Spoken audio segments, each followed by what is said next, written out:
할렐루야, 반갑습니다. 오늘 오후에도 하나님의 은혜가 가득하기를 축복합니다. 갈라디아서 4장의 말씀을 통해서 오늘은 하나님의 자녀라는 제목으로 주의 말씀을 증거하겠습니다.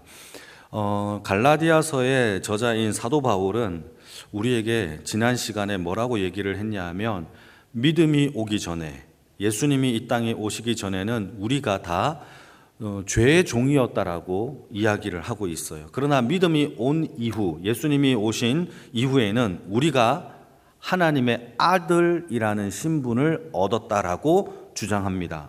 여러분, 우리가 하나님의 자녀, 아들이심을 믿으십니까? 굉장히 중요해요. 여러분, 이거 모르면 그거 안 돼요. 이거는 정말 중요한 겁니다. 사도 바울은 우리가 하나님의 아들 되었다라는 것을 얼마나 강조하고 있느냐 하면 너무너무 강조하고 있어요. 그의 복음서에서의 절반 이상이 우리가 하나님의 자녀 되었다라는 것을 강조해요. 자, 그러면 우리의 신앙도 하나님의 아들 되었다라는 것이 강조되어져야 돼요. 저와 여러분들이 하나님의 자녀임을 믿으십니까?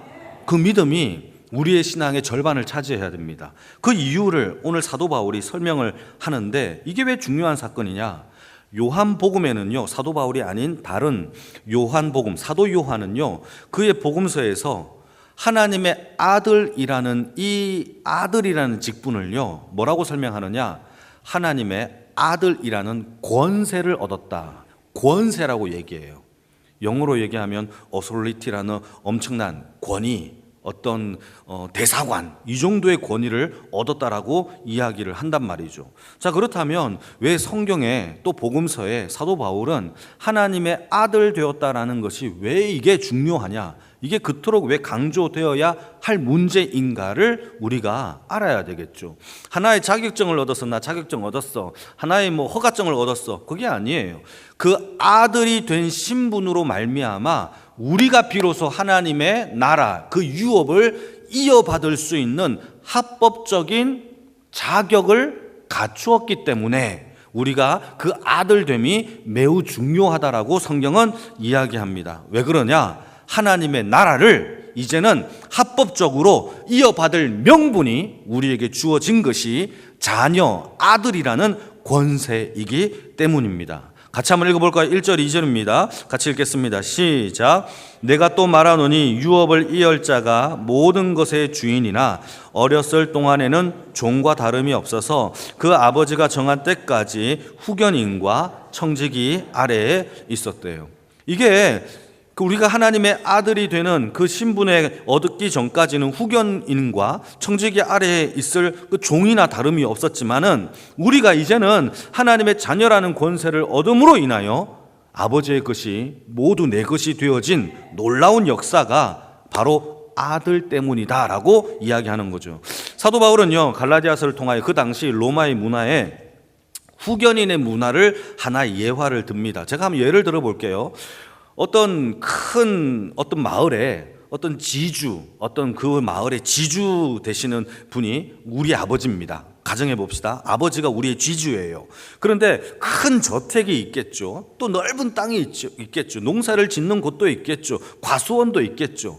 이 모든 것을 관리하는, 돈을 관리하는 청지기가 있겠죠. 뿐만 아니라 이 집안 하나하나를 잘 관리하는 또 후견인도 있겠죠. 그러면서 이 후견인이 하는 일은 뭐냐? 아버지의 아들을요, 어느 정도의 자격이 될 때까지 가르치고 이 집안의 풍토를 가르치는 것들을 이 후견인이 한단 말이에요. 그런데 이 아들은 이미 아들이라는 직분을 얻었지만, 여러분, 어느 정도의 자격이 될 때까지, 합법적으로 될 때까지는 청지기와 후견인 아래에서 돌봄을 받아야 하는 관리하에 있어야 되는 아들일 뿐입니다.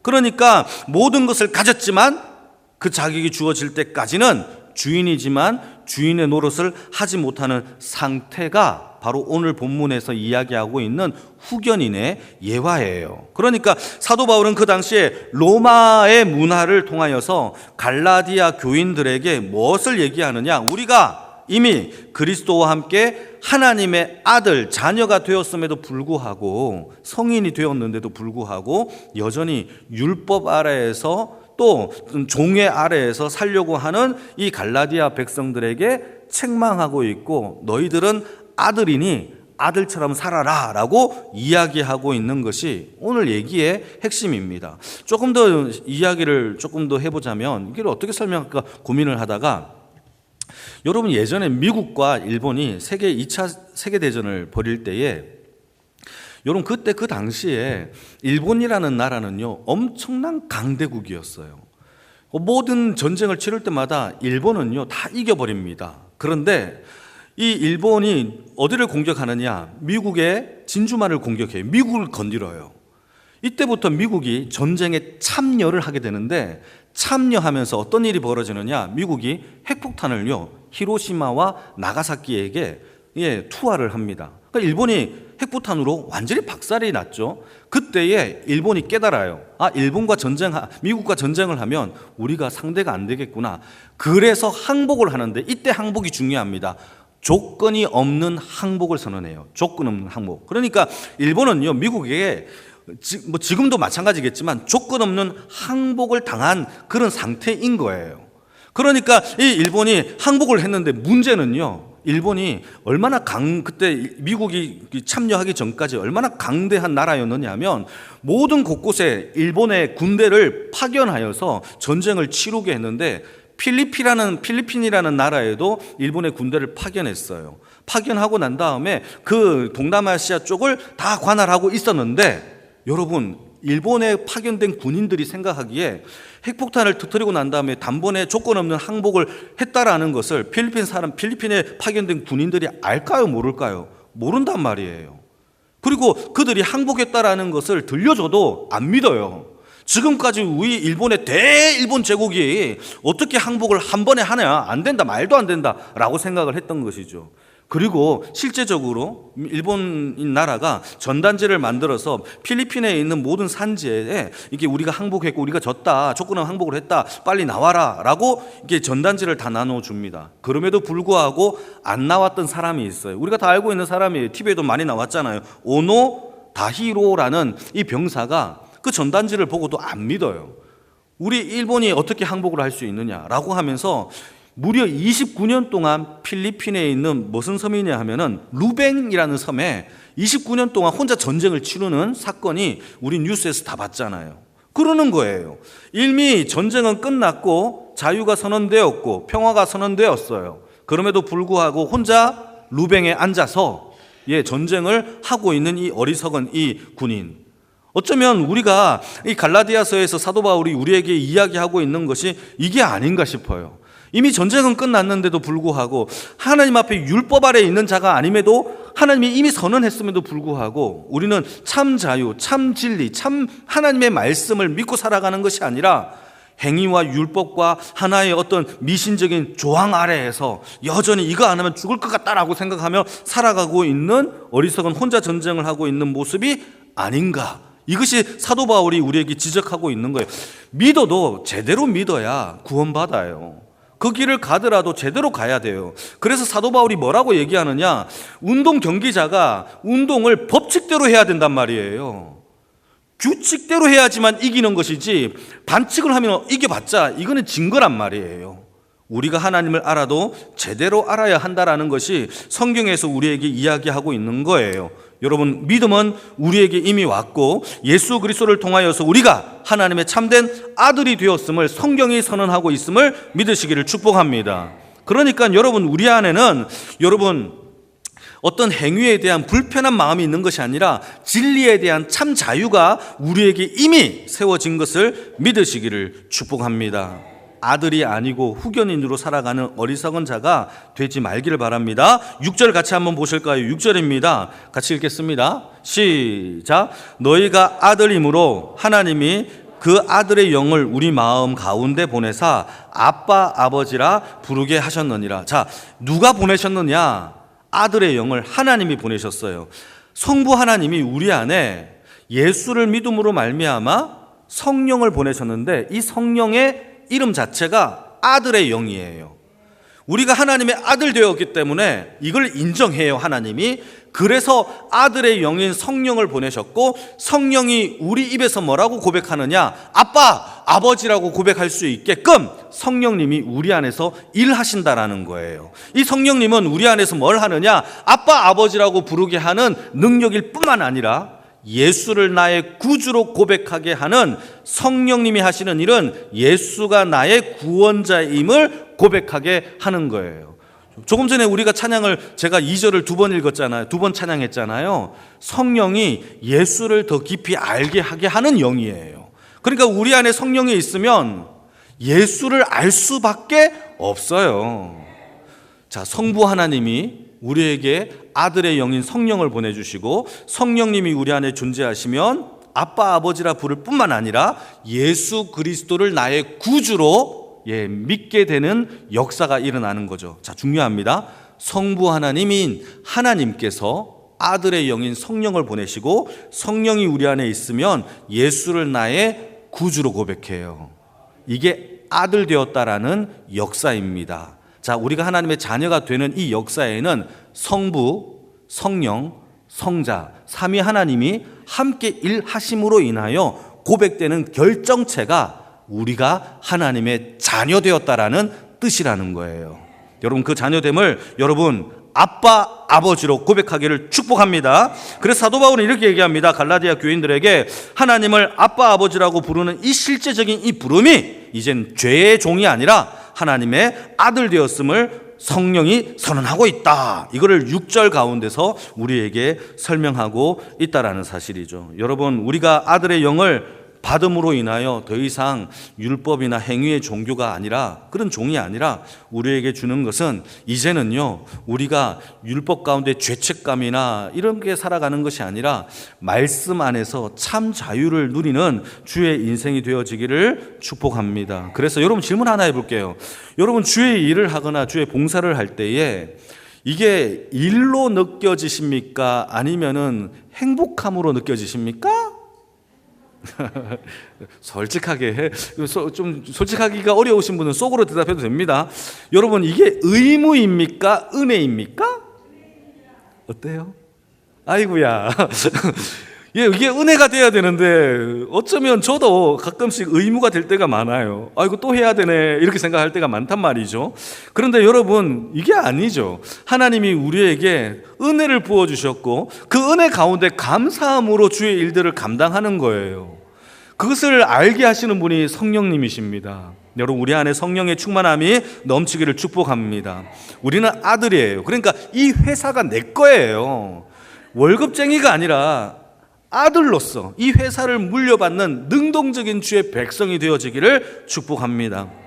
그래서 우리가 예수를 믿는 이유가 구원받기 위해서 믿는 게 아니에요. 구원받았으니 감사함으로 하나님을 섬기고 또 예배드리는 주의 인생인 줄 믿으시기를 축복합니다. 만약에 우리 안에 여전히 불안하고 해야 되고 의무고 이런 것들이 우리 안에 있다면 아직까지 우리가 100% 하나님의 자녀가 아니라 어쩌면은 종으로 살아가는 갈라디아 교인들과 같은 모습이 우리 안에 있지 않은지 반성해 보면서 여러분 안에, 우리 안에 성령님의 역사, 은사로 불타는 역사가 일어나게 해달라고 기도하는 주의 인생이 되어지기를 축복합니다. 그래서 오늘 이후로부터는요, 무슨 일을 하든지 기쁨으로 하시기를 축복합니다. 막 의무고 막 억지로 하는 것이 아니라 내 기쁘다, 행복하다. 아멘 안 하시네요. 기쁘다, 행복하다 라고 하며 살아가는 주의 인생, 그런 그런 아들이 되어지기를 축복합니다. 우리 한 가지만 더 볼 것은요, 9절인데요 9절 같이 한번 읽어보겠습니다. 시작. 이제는 너희가 하나님을 알 뿐 아니라 더욱이 하나님이 아신 바 되었거늘 어찌하여 다시 약하고 천박한 초등 학문으로 돌아가서 다시 그들에게 종노릇 하려 하느냐. 여러분, 여기에서 안다라는 단어가 몇 번 나오느냐 하면 이게 2번 나와요. 이제는 너희가 하나님을 알 뿐 아니라 반대로 하나님이 너희를 아신 바 되었다, 이렇게 되어 있죠. 여러분, 안다라는 것은요, 이 쌍방간의 알미 필요합니다. 제가 하나님을 알고 하나님이 우리를 알아야 돼요. 구원이 이거예요. 구원이 쌍방간의 이 야다의 사건이 필요합니다. 제가 지난번에도 얘기했다시피 우리가 어떤 연예인을 혼자 안다고 해서 안다라고 말하지 않아요. 그분도 저를 알아야 돼요. 이게 성경에도 나옵니다. 문을 두드렸는데 문 좀 열어주세요 라고 하니까 문을 열었던 문지기가 나는 너를 도무지 알지 못한다. 나가라. 그렇게 한다면 우리가 어떻게 들어가겠습니까? 여러분 굉장히 중요하죠. 여러분 시험을 치는데 내일 시험 치는 과목이 수학이에요. 그런데 오늘 영어 공부했어요. 여러분 내일 시험을 잘 칠까요? 못 칠까요? 못 쳐요. 구원이라는 거는요, 내가 구원받아야 될 그 대상을 정확하게 내가 알고 실행해 나가는 것이 여러분 그게 바로 구원인 거예요. 딴 거 하면 안 된단 말이죠.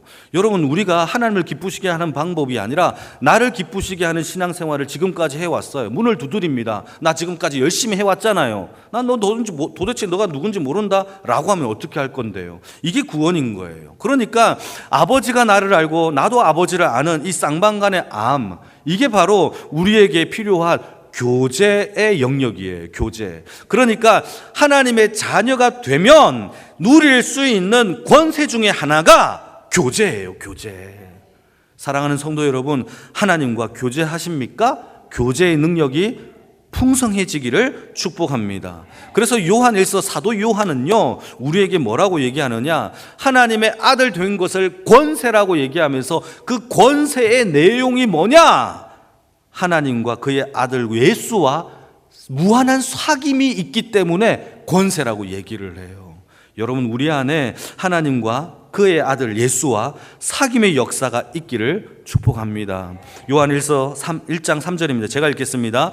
우리가 보고 들은 바를 너희에게 전함은, 복음을 전하는 이유예요. 내가 이 복음을 전하는 이유는 너희로 우리와 사귐이 있게 하려 함이니 우리의 사귐은 아버지와 그의 아들 예수와 더불어 누림이라. 이게 바로 복음이고 이게 바로 아들이고 이게 바로 권세의 교제의 내용입니다. 여러분 이게 얼마나 위로가 됩니까? 여러분 유명한 어떤 사람과 교제하거나 알아도 우리가 얼마나 뿌듯합니까? 정치인 중에 한 명을 알아도 우리에게 어깨에 힘이 빵빵하게 들어가잖아요. 그런데 이 세상의 주인이신 하나님과 우리가 친구 삼았고 교제한다면 여러분 이것보다 더 큰 위로와 감사가 어디에 있겠습니까? 여러분 세상 가운데 그리스도인들은 쭈그랗게 살아가면 안 돼요. 어깨를 피고 하나님이 나의 친구다, 나와 교제한다라는 그 믿음의 신앙의 묘미를 느끼기를 주님의 이름으로 축복합니다. 그래서 부흥을 많이 일으켜서 기적을 체험해서 능력을 행해서 이것도 중요하겠지만 진짜 신앙에서의 아름다운 맛, 행복함, 우리의 얼굴에 기쁨이 넘치는 이유는요, 하나님과 교제되는 그 흥분된 일 때문에 바로 일어나는 그 기쁨이 여러분 더 충만해지기를 축복합니다. 친밀한 교제, 이게 중요해요. 여러분 한 사람과 친밀한 교제를 해보고 계십니까? 얼마나 행복합니까? 친밀한 교제. 같이 없으면 안 될 행복함이 느껴지잖아요. 마찬가지로 하나님이 먼저 우리에게 친구하자라고 다가오세요. 우리가 먼저 다가간 게 아니에요. 성경에 기록하기를 그가 먼저 우리를 알았고 그가 먼저 우리에게 다가왔고 그가 먼저 우리에게 친구 삼아 주신 것이 바로 예수 그리스도의 복음인 줄 믿으시기를 바랍니다. 그래서 성경을 읽고 그래서 기도하고 그래서 예배하고 그래서 형제를 용서하는 거예요. 여러분 이것이 우리에게 기쁨이 되어야 합니다. 여러분 우리는요 베풀면요 되게 돈이 많이 나갈 것 같고 힘들 것 같고 되게 더 이렇게 안 좋아질 것 같다고 생각하지만 성경에는요 베풀면 베풀수록 배가 되어 우리에게 행복으로 능력으로 다가온다라고 성경은 말하고 있어요. 마찬가지의 사랑도요 나누면 나눌수록 더 커지고 많아지고 역사가 되어질 줄로 믿으십니까? 용서도 마찬가지. 용서를 많이 하면 많이 할수록 더 큰 은혜와 기쁨과 즐거움이 행복하다라는 것이 넘쳐날 줄로 믿습니다. 우리가 선교 나가는 이유가 뭡니까? 전도하는 이유가 뭡니까? 이런 묘미가 바로 그 안에 있어요. 이런 이 묘미는요 이게 우리가 전도했기 때문에, 봉사했기 때문에, 선교했기 때문에, 용서했기 때문이 아니에요. 그것 때문에 하나님 앞에 기쁨이 누려지는 것이 아니라 이것을 통한 하나님과의 교제 때문에 우리의 기쁨이 넘치는 거예요. 그게 교제 속에 있는 거예요. 그러니까 여러분, 의무로 하는 것이 아니라 사랑으로 하는, 인격적으로 하는 주의 인생이 되어지기를 축복합니다. 그래서 신앙생활은 딴 게 아니에요. 신앙생활은 최고의 선물, 바로 우리가 예수 그리스도를 믿음으로 우리가 아들 되었고 우리 안에 계신 성령으로 말미암아 하나님과의 인격적인 교제 안에서, 그게 묘미예요. 그러한 은혜가 넘쳐지기를 주님의 이름으로 축복합니다. 오늘 이러한 교제를 통하여서 여러분, 하나님이 아무개야 나 너 사랑한다 라고 하나님이 오늘도 그 음성으로 다가오실 때에 아멘하며 살아가는 그러한 은혜가 넘치기를 주님의 이름으로 축복합니다.